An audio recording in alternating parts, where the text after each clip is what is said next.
Hi everybody, I'm Andy Murray from WhatCulture.com. I'm Adam Nicholas from WhatCulture.com, here to bring you all of today's wrestling news, including could WWE be set to sell the rights to WrestleMania to Fox? Ratings! The real reason why Vince McMahon fired the co-presidents. Sasha Banks is at it again. And do you like the Ruthless Aggression era? Well, have we got a treat for you? This is the news. And we're going to kick things off with a little bit of talk.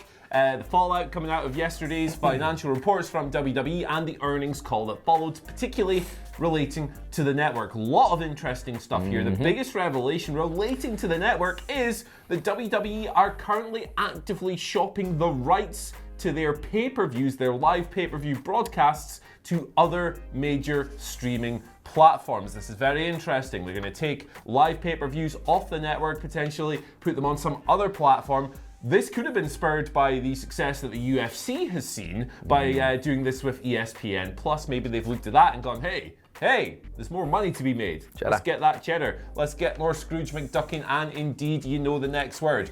But I've got some quotes here from Vince McMahon from the call. When he was asked about them selling the rights to the pay-per-views, he said, well, we have a lot of options. We could continue on as we are now with a free tier and a more enhanced paid tier. But right now, there's no better time to exercise the selling of our rights to all the majors who, quite frankly, are really clamoring for our content. So that could be a significant increase, obviously, in terms of revenue. And he did say on top of this that an announcement regarding this could be forthcoming as soon as the end of Q1 2020, which is like 8 weeks away. Not very far away at all. Not very far at all. So big changes potentially coming to the way you and I watch the WWE network, which is very interesting indeed. All I can say is, in this regard, if it's come to the fact that Vince has realised there's a slice of pie that he's not getting, and let's be honest, that UFC model is really successful. Yeah. It's seen them thrive, and now we see them on a much bigger platform than they used to be. If Vince McMahon can get a hold of that, I can't see why he wouldn't, to be honest. It makes sense, although I always imagined this version where he would just make it all on the network and it would just be his, but then of course that doesn't really make him the kind of money unless it's from subs. He's gonna make it rain like the Fat Joe song. Make it rain. I'm not gonna sing that, it's got words I can't use in it. Oh, that's a shame. But yeah, this is really, might be quite a hard sell, I think, from a fan's perspective, because it's like, well, hey, listen, I'm used to watching these pay-per-views for $9.99 a month. Am I really going to want to go and pay extra money to potentially watch it somewhere else? But, you know, if it makes WWE more money, that's what Vince is going to do. I guess the thing is with the BT stuff, when there's BT and ESPN, isn't there, that UFC ship to, there is ways to provide that service. Like, there's only so many you have to pay for when it comes to the UFC. But then again, I guess if it's more money for Vince, he's probably going to do it. Exactly. It makes more sense. Vince loves his mince. But that's one side that we got from this earnings call. But the other thing that was a big notable from that, because obviously while trying to ship out these pay-per-views, obviously the biggest pay-per-view WWE do is WrestleMania. And of course, with WrestleMania comes all of the rights, because it's not just a pay-per-view, is it? It's an entire weekend of fun and debauchery and all wrestling-related things. Well, and apparently, getting off a plane and sitting on a subway for 2 hours, then getting on a subway, ending up in the middle of Queens and getting almost stuck in New Jersey when there's no transport away from an event that just lasted for 8 hours and it's 1 o'clock in the morning. We had a great time. That we're still upset about that. However, more importantly, it's a big deal, and anybody who get their hands on the slice of that pie must be very interested indeed. Now, as Andy mentioned, lots of people could be potential suitors for other pay-per-views, but according to Brian Alvarez of the Wrestling Observer, one of the potential locations for WrestleMania's rights could see it go to Fox. Now, obviously, we know WWE and Fox currently have that relationship, and this would be, well, I imagine they're probably thinking this would be a better deal for all the stuff they're missing out on SmackDown, to be honest, because hasn't exactly been a barnstorming beginning for WrestleMania, for WWE on Fox. This could potentially be a furthering of that relationship, and I guess if they are shipping out, it would make sense. Yeah, absolutely. It's an established business partner who themselves probably fancy a bigger slice of that WWE pie.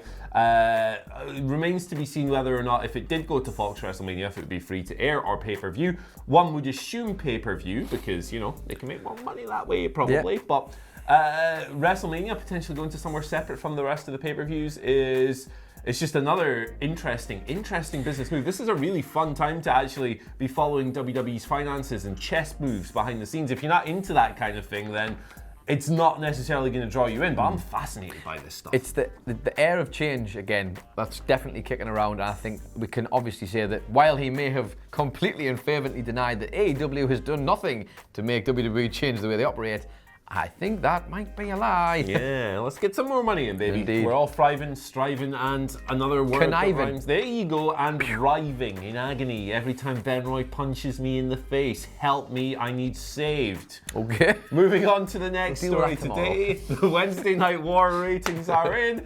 I'm just joking, I batter him. We got more numbers here. It's another victory for AEW, that's 6 in a row. Both shows posted increases. AEW was up 11% to 928K this week. Good number. NXT also up to 770,000 on average across those 2 hours. 18 to 49 demographic, AEW 0.36 rating. It's number 11 for the night. NXT is 0.22 rating. It's the usual story with regards to the rest of the demos. NXT won the 50 plus is the Michael Hamflet demographic. Sorry, Michael. AEW took the rest of them. Either way, total of 1.7 million people watched wrestling live on Wednesday night. You got to imagine that once DVR and all that other stuff is taken into account, maybe that could stretch over 2 million, and that's really cool. So that's the thing, isn't it? We've all talked about, wouldn't it be great to see both these shows combined getting an audience of around 2 million or more? It'd be nice to see them outdraw one of the main shows on WWE, and like collectively obviously, and I think we're getting closer to that every minute. A fantastic number for AEW. NXT slight increase. I guess it's one of those things. I mean, this week's AEW programming was very good, very well planned out, very something I think a lot of people would have been tuning in for that strapping, because that is a weird thing to see on a wrestling show, I guess, so much. But yeah, fantastic stuff. And wrestling is good. Who knew? Wrestling is good. And not to say that the episode of NXT wasn't good, but those numbers you can't deny. You cannot argue AEW cruising ahead once again. Yeah, 6 in a row, baby. Happy days. Well, let's go back to WWE for a second and talk about Vince McMahon and the real reason why he got rid of the co-presidents of WWE. Now, as you'll all know by this point,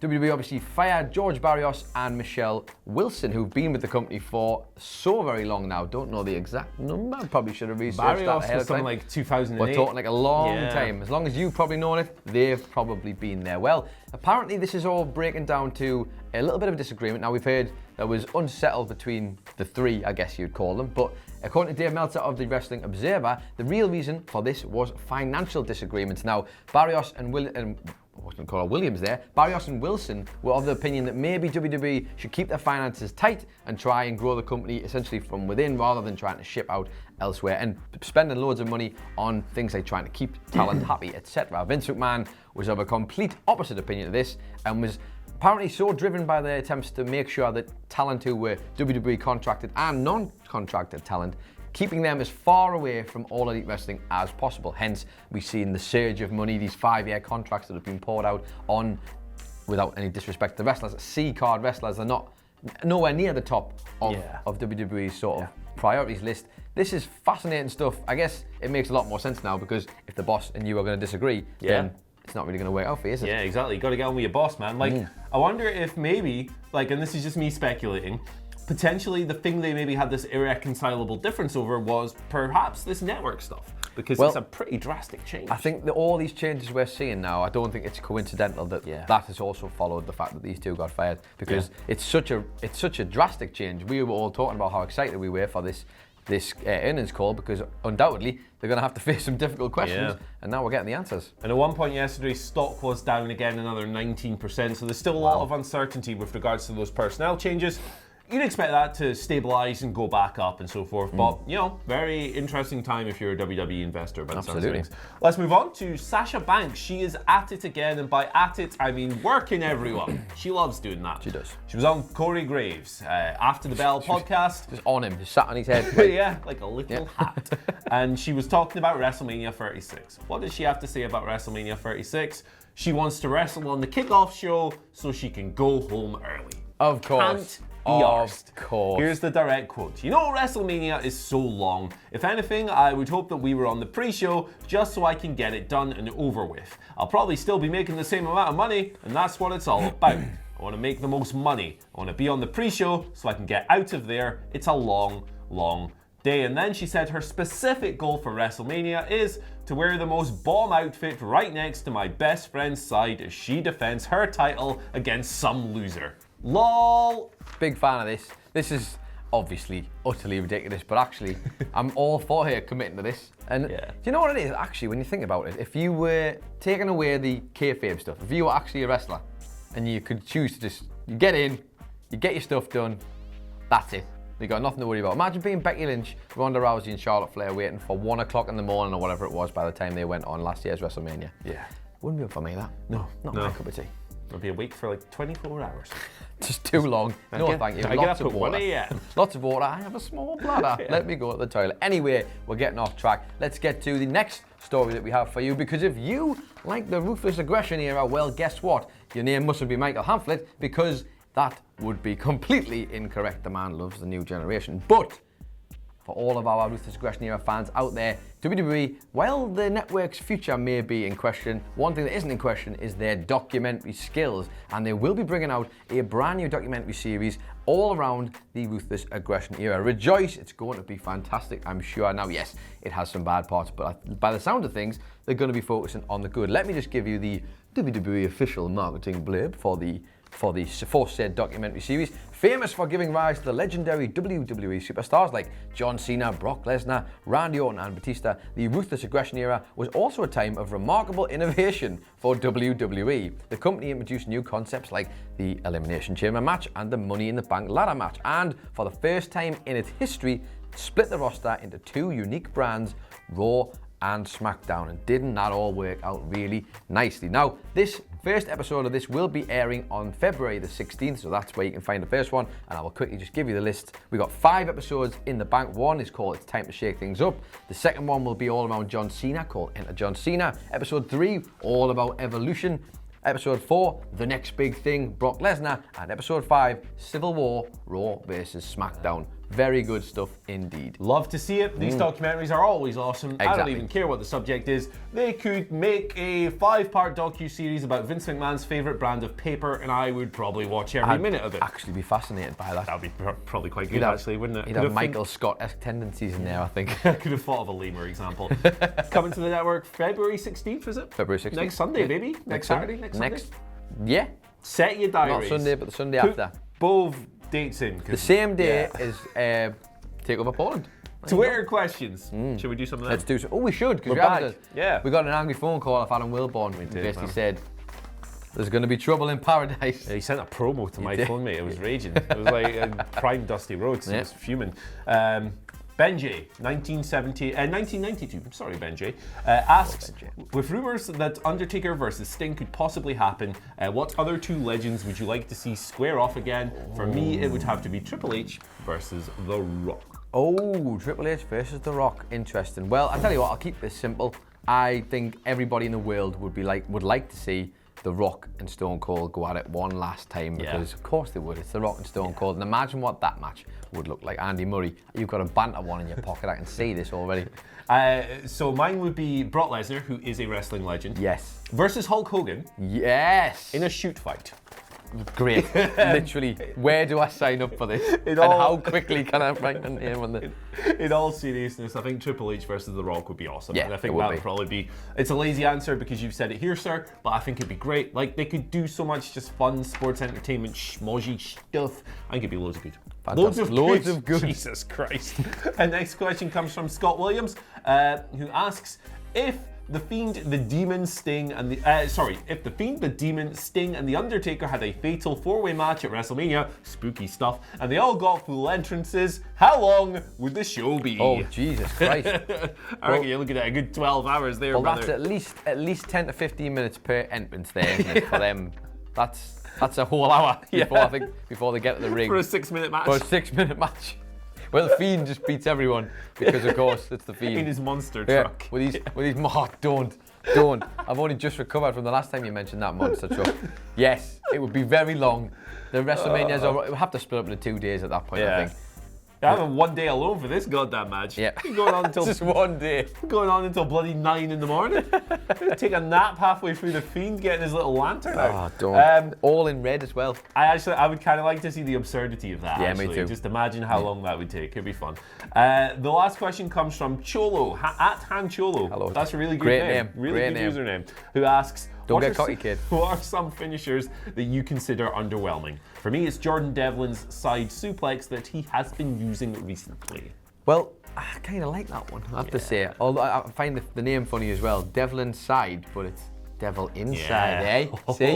Weird play that doesn't really work when you say it, but never mind. Hey. Doesn't matter. An underwhelming finisher. I got one. Oh, go on, you go first. The AA. Right. It's the attitude adjustment, the FU, whatever you want to call it. It's just, it looks so gentle. It's just like, I love John Cena, don't get me wrong. I love the big goofy bugger. But like, he just looks like he's gently putting someone down on the mat, and I don't really buy that it hurts whenever he does it. So I tell you who, actually now that I think about it, I can give you two actually, for the same wrestler. Bailey's Bailey to belly, always, I used to find it just a bit like, yeah. Like, she made the best of it, I will say, but it never felt really dangerous.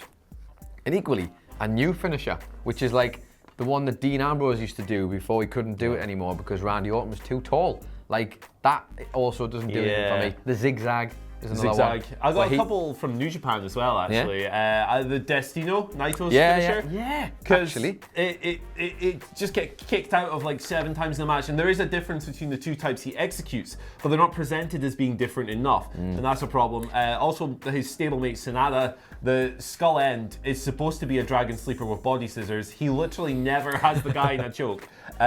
And it's a shame because I like both of those wrestlers. And Kevin Kelly's call always with the Destino, doesn't he? Destino! The kick out of the Destino, and you're like, Kevin Kelly, like, I love Kevin Kelly. He's a great announcer, but love he him. calls the non-finisher version of that move like a finisher, which diminishes it as well. Exactly. Maybe Mr. Naito needs something new.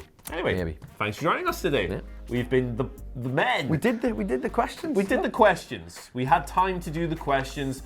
We're probably going to go into 25 minutes because now we're just rabbiting pish. Let's wrap it up. It's all good. Thanks for joining us. You can follow us on Twitter. You've got no concept of time, you. This is really short. Mate. I need to get a grip. I need to wear a watch. I'm wearing a watch. Okay. No excuse. Thanks for joining us. We might be back today, actually, because The Observer's not out yet. Of course. If it comes out, we'll have more stories. Follow us on Twitter at WhatCultureWWE. Hashtag This Is The News. Follow Adam Nicholas at... It's Adam Nicholas. Follow Andy Murray. You can follow me at Andy H. Murray, and that H stands for hey. How about that XFL season, huh? Real hand egg. Guy. Not the fake stuff. I'm so excited about this Ruthless Aggression thing, you know. I'm fired up, man. It's going to be great. Fired up. Goodbye. Bye.